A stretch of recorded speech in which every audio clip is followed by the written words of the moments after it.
তো এক পর্যায়ে আমি সেন্সলেস হয়ে যাই এবং তবে ম্যাডাম জি আমাকে হসপিটালে দেখতে গিয়েছেন।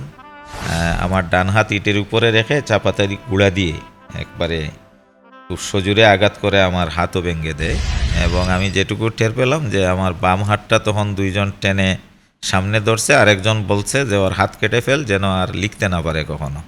যে আমার দরজায় এসে ভাঙ্গা হচ্ছে, আমি রুমের ভিতরেই বাইর হতে যাব, তখনই দেখলাম যে বাহির থেকে আমার সিটকেনিটা আটকানো। তখন ম্যাডাম আমার এই যে কপালের মধ্যে হাত রেখেছিল এবং এবং ম্যাডাম প্রতিনিয়তই আমার খোঁজ নিয়েছে এবং আমার সম্পূর্ণ চিকিৎসাটা ম্যাডামের তত্ত্বাবধানে রাষ্ট্রীয়ভাবে করা হয়েছে। তা আমার সেন্স ফিরে আসার পরে আমি শুনলাম যে 3বার আমার গায়েবানা জানাজা হয়েছে। ঝিনাইদহ হসপিটাল থেকে আমাকে উদ্ধার করে উনি কুষ্টিয়া হসপিটালে নিয়ে যায়। চতুর্দিকে সংবাদ ছড়িয়ে পড়ে যে আমি মারা গিয়েছি। কোনো একটি রাজনৈতিক সংগঠন এমনভাবে পিটিয়েছিল বা এমনভাবে আঘাত করেছিল, ভেবেছিল আপনি মারা গেছেন। তারপরে যে কোনোভাবে উদ্ধার করে সম্ভবত ঝিনাইদহ সদর হাসপাতালে নিয়ে যাওয়া হয়। তারপরে দেশনেত্রী খালেদা জিয়া উদ্ধার করে ঢাকা নিয়ে আসেন, ঢাকা থেকে সিঙ্গাপুরে আপনাকে চিকিৎসা করিয়ে তারপর সেই মৃত ডক্টর রইসুদ্দিন আজ আমাদের জগন্নাথের উপাচার্য। ওই ঘটনাটা আসলে কি একটু জানতে চাই। এইটা আসলে তো খুবই মর্মান্তিক এবং হৃদয় বিদারক একটি ঘটনা আমার জীবনে। তো আমি মনে করি যে এই ঘটনাও আমার জীবনের মোড়টা গুলিয়ে দেওয়ার জন্য একটা অন্যতম ফ্যাক্টর। এবং আজকের আমি ডক্টর রইস হওয়ার পিছনে ওই ঘটনাটা আমার মনে হয় বিশাল প্রভাব ফেলেছে। আমি আমার পরিবার থেকেই যে শিক্ষাটা পেয়েছি, যে সবার সাথে মিশা এবং মানুষের জন্য কিছু করা। আমার বাবাকে আমি সব সময় দেখেছি নিজের পরিবারের খোঁজ নেওয়ার চেয়ে বাহিরের মানুষ ওনার কাছে সবচেয়ে আপন। তা আমরা মাঝে মধ্যে খুব রাগ করতাম যে বাবা আমাদের খবর নেয় না, মানুষ নিয়ে পড়ে থাকে। তো এখন মনে হয় যে সত্যিকার অর্থে এই পৃথিবীতে আল্লাহ যে মানুষকে প্রেরণ করছেন যে উদ্দেশ্যে, যে খেদমতে খালক, সৃষ্টির সেবা করা, তো আমার বাবা সেই এবাদতটুকুই মনে হয় সারা জীবন করে গেছেন এবং যথার্থই উনি সঠিক করেছেন। আমার মা মারা যাওয়ার পরে আমি দেখেছি বহু ভিক্ষুক বাড়িতে এসে গোড়াগড়ি দিয়ে কান্নাকাটি করেছে। আমার মাকে আমি কোনোদিনও মাদ্রাসার হুজুর কলেজের স্যার আসার আগে খাইতে দেখিনি। অগ্রহায়ণ মাসে, ভাদ্র মাসে 20 জন 25 জন কাজের লোক কাজ করেছে, ধান লাগানো এবং ধান কাটার। আমার মাকে কখনোই ওরা খাবার আগে খাইতে দেখিনি। তো এই শিক্ষাগুলো কিন্তু আমি আমার ছোটোবেলা থেকে আমার বাবা মা থেকেই শিখেছি। তো আমি ছাত্র জীবনেও সেটা প্রতিফলন করার চেষ্টা করেছি, কিন্তু দুর্ভাগ্যজনক যে আমি শেষ পর্যন্ত আমার কিছু শিক্ষার্থীদের কাছেই আমার জীবনাবসান হওয়ার মতো একটি ঘটনা ঘটে গিয়েছিল এবং সেটা হলো 1995-এর 28 এপ্রিল। পরের দিন আমার ফাইনাল পরীক্ষা ছিল। তো আমি সঙ্গত কারণেই ফার্স্ট ক্লাস ফার্স্ট ছিলেন, হ্যাঁ, এটা একটা আমি কারণ। সারা অনার্সে বলতে গেলে তখন ফার্স্ট তো ছিলামই এবং ইউজিসির যে হিসাব অনুযায়ী আমাদের কিন্তু বাইরেও পাঠানো হয়েছিল। তা আমি প্রথম দিকেই ছিলাম।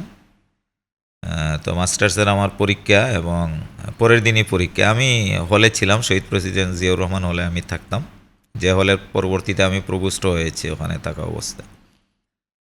তো আসরের আজান হচ্ছে আমি শুনলাম, আবার হইচইও হঠাৎ করে বাহিরে শুনছি এবং আমি বারান্দা দিয়ে মানে করিডোরে গিয়ে দাঁড়িয়ে দেখছি যে অনেকেই আর্মস নিয়ে দৌড়াচ্ছে। তা আমি জানালা দিয়া মানে করিডোর থেকে জানালা দিয়েও অনেক সময় আমি ডাক দিয়ে জিজ্ঞেস করছি যে কি হচ্ছে এখানে, কি ঘটনা কি। তো বাইর হতে যাব, তখনই দেখলাম যে বাহির থেকে আমার সিটকেনিটা আটকানো। আচ্ছা, তো এক পর্যায়ে আপনি কি রুমে একা ছিলেন? আমি রুমে একাই ছিলাম তখন। তো পিছনে দৌড়াদৌড়ি দেখে আমি ওখান থেকেও অনেককেই কিন্তু জোরে জোরে মানে নিবৃত করার চেষ্টা করছি। তো এক পর্যায়ে দেখলাম যে আমার দরজায় এসে ভাঙ্গা হচ্ছে, আমি রুমের ভিতরেই। আপনি কি তখন ভেতর থেকে সিটকেরি আপাতত আটকে দিয়েছেন? ভিতর থেকে সিটকিনি আমি আটকাই নাই, তবে যখনই মানে ভাঙ্গা শুরু করছিল তখন আমি সিটকিনি আটকেছি, তো দরজাটা শেষ পর্যন্ত ভেঙেই ফেলছে এবং আমি কাউকে চিনতে পারিনি। তারা ভিতরে ঢুকলো, ঢুকার পরে সর্বপ্রথম তারা আমার ছাত্রাবাসে যেটা থাকে একটা বক্স এবং মানে বইপত্র রাখার মতো জিনিসপাতি, এইগুলা এসে সর্বপ্রথম চেক করলো এবং এখানে আমার যে গোল্ড মেডেল ছিল, সার্টিফিকেট ছিল, আমার নোটপাতি ছিল, তারপরে আরও যা জিনিসপাতি সবগুলা নিয়ে এক পর্যায়ে তারা নিচে ডিল দিয়ে দিয়ে ফেলে দিল এবং আমার চোখ বেঁধে ফেললো। এবং আমি যেটুকু টের পেলাম যে আমার বাম হাতটা তখন দুইজন টেনে সামনে ধরছে, আরেকজন বলছে যে ওর হাত কেটে ফেল যেন আর লিখতে না পারে কখনো। তো আমি ছাত্র জীবনে যেহেতু একটু মার্শাল আর্ট প্র্যাকটিস করতাম, তখন আমি আমার হাতটা একটু সজোরে ছাড়িয়ে নিয়ে আমি ব্লক, যেটাকে বলে এলে মাস্টার আর্টের পরিভাষায় মানে মার্শাল আর্টের পরিভাষায় ব্লক দেওয়া, আমি ব্লক দেওয়ার চেষ্টা করছি। তখন ওই কূপটা পিছলিয়ে যায় এবং তারপরেও আমার হাতটা মারাত্মকভাবে ক্ষতিগ্রস্ত হয়, বাম হাত। তো এক পর্যায়ে আমি সেন্সলেস হয়ে যাই এবং সেন্সলেস হওয়ার আগে আমি যেটুকু টের পেয়েছি, এক পর্যায়ে আমি পড়ে যাই মেঝেতে এবং তারা আমার ডান হাত ইটের উপরে রেখে চাপাতারি গুঁড়া দিয়ে একবারে খুব সজোরে আঘাত করে আমার হাতও ভেঙে দেয় এবং একটা উদ্দেশ্য যেন পরীক্ষা না দেয়, লিখতে না পারে। হ্যাঁ, এবং হাতও ভেঙে দেয়। এক পর্যায়ে আমি সেন্সলেস হয়ে যাই, আর কিছু বলতে পারি না। আপনি কি তখন ছাত্র দলের সভাপতি? না, আমি ক্যাম্পাসের ছাত্র দলেরও সভাপতি না কিছু, আমি কোনো দলীয় তখন আমার কোনো পরিচয়ই ছিল না। আমি একজন ভালো স্টুডেন্ট ছিলাম এবং এটা সবাই বলতো যে আমি ভালো স্টুডেন্ট। আমি ভালো কিনা খারাপ সেটা আমি জানি না, তো সবাই বলতো যে আমি ভালো স্টুডেন্ট এবং লেখাপড়াই করতাম মনোযোগ দিয়ে।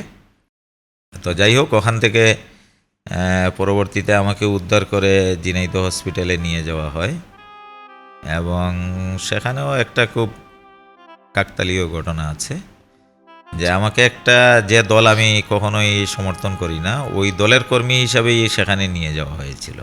আচ্ছা। তো বর্তমানে ঝিনাইদহের যিনি জেলা পরিষদের প্রশাসক আব্দুল মজিদ, তো উনি আমার খুব ভালো বন্ধু ছিল। গন্ডগোলের খবর পেয়ে উনি হসপিটালে ছুটে আসছে আহতদের দেখতে। তো উনি যেহেতু একটা দলের সাথে সম্পৃক্ত, তো ওনাকে বলা হয়েছে যে আপনাদের দলের এখানে কেউই নেই। আচ্ছা। হ্যাঁ, তো উনি গাড়িতে উঠে গেছে তখন। তো ওনার ভাষ্য অনুযায়ী, উনি এখনও তো যেহেতু আছে জিজ্ঞেস করলেই পাওয়া যাবে, ওনার ভাষ্য অনুযায়ী যে ওনার বুকের মধ্যে কেমন জানি একটা মোচড় দিয়েছে, উনি গাড়ি থেকে নেমে আবার হসপিটালে এসে ঢুকছে। আচ্ছা। এবং ঢুকেই সর্বপ্রথম আমার চেহারাটা দেখছে। দেখার পরে তখন উনি খুবই উত্তেজিত হয়ে পড়ে এবং আরও লোকজন সব খবর দেয়। খবর দিয়ে তাৎক্ষণিকভাবে ওই অবস্থায় ওখানে ঝিনাইদহ হসপিটাল থেকে আমাকে উদ্ধার করে উনি কুষ্টিয়া হসপিটালে নিয়ে যায়। কুষ্টিয়া হসপিটালে নিয়ে যাওয়ার পরে আমার অবস্থা এমন মানে সংকটাপন্ন, ততক্ষণে তো মোবাইল এবং ইন্টারনেটও ছিল না, চতুর্দিকে সংবাদ ছড়িয়ে পড়ে যে আমি মারা গিয়েছি। তো পরের দিন বেড়ামারাতে দেশনেত্রী বেগম জিয়ার প্রোগ্রাম ছিল। এক পর্যায়ে মেসেজটা উনার নলেজেও চলে যায় এবং উনার সরাসরি হস্তক্ষেপে, উনার ব্যবস্থাপনায় আমাকে পঙ্গু হসপিটালে নিয়ে আসা হয়, ঢাকা পঙ্গু হসপিটালে, এবং এখানে চিকিৎসা শুরু হয়। তা আমার সেন্স ফিরে আসার পরে আমি শুনলাম যে 3বার আমার গায়েবানা জানাজা হয়েছে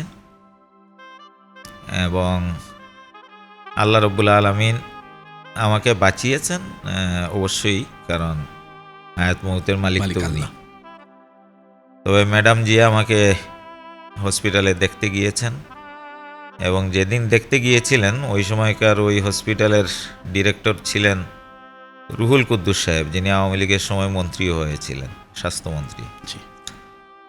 তো এটা আমার কানে শোনা। আমার বেডের পাশে গিয়ে ম্যাডাম দাঁড়িয়ে ওনাকে জিজ্ঞেস করছিলেন যে ওর কি অবস্থা।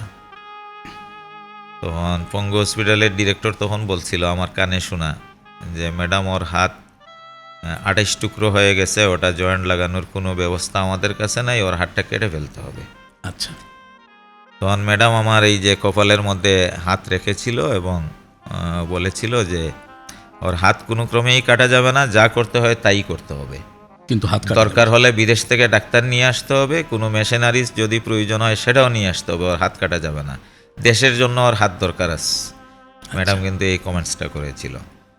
তো ওই দিনই 7 সদস্যের একটা ইন্টারন্যাশনাল বোর্ড গঠন করা হয় এবং সেখানে London royal hospital, Madras national orthopaedics, থাইল্যান্ডের আরও কোন কোন জায়গার ডাক্তার ছিল, ওনারা বোর্ড বসে শেষ পর্যন্ত আমাকে বাহিরে নিয়ে যাওয়া হয় এবং লন্ডন রয়্যাল হসপিটালে আমি চিকিৎসা নিয়েছি। ন্যাশনাল মাদ্রাজ যেটা অর্থোপেডিক্স, সেখানে চিকিৎসা নিয়েছি এবং ম্যাডাম প্রতিনিয়তই আমার খোঁজ নিয়েছে এবং আমার সম্পূর্ণ চিকিৎসাটা ম্যাডামের তত্ত্বাবধানে রাষ্ট্রীয়ভাবে করা হয়েছে। তো এটা আমার জীবনের একটা বিশাল প্রাপ্তি এবং ম্যাডাম ওই সময়টা থেকে আমাকে এত স্নেহ করতেন, এরপরে দেখা হলেই উনি আমাকে বলতেন তোমার হাত কি ভালো হয়েছে।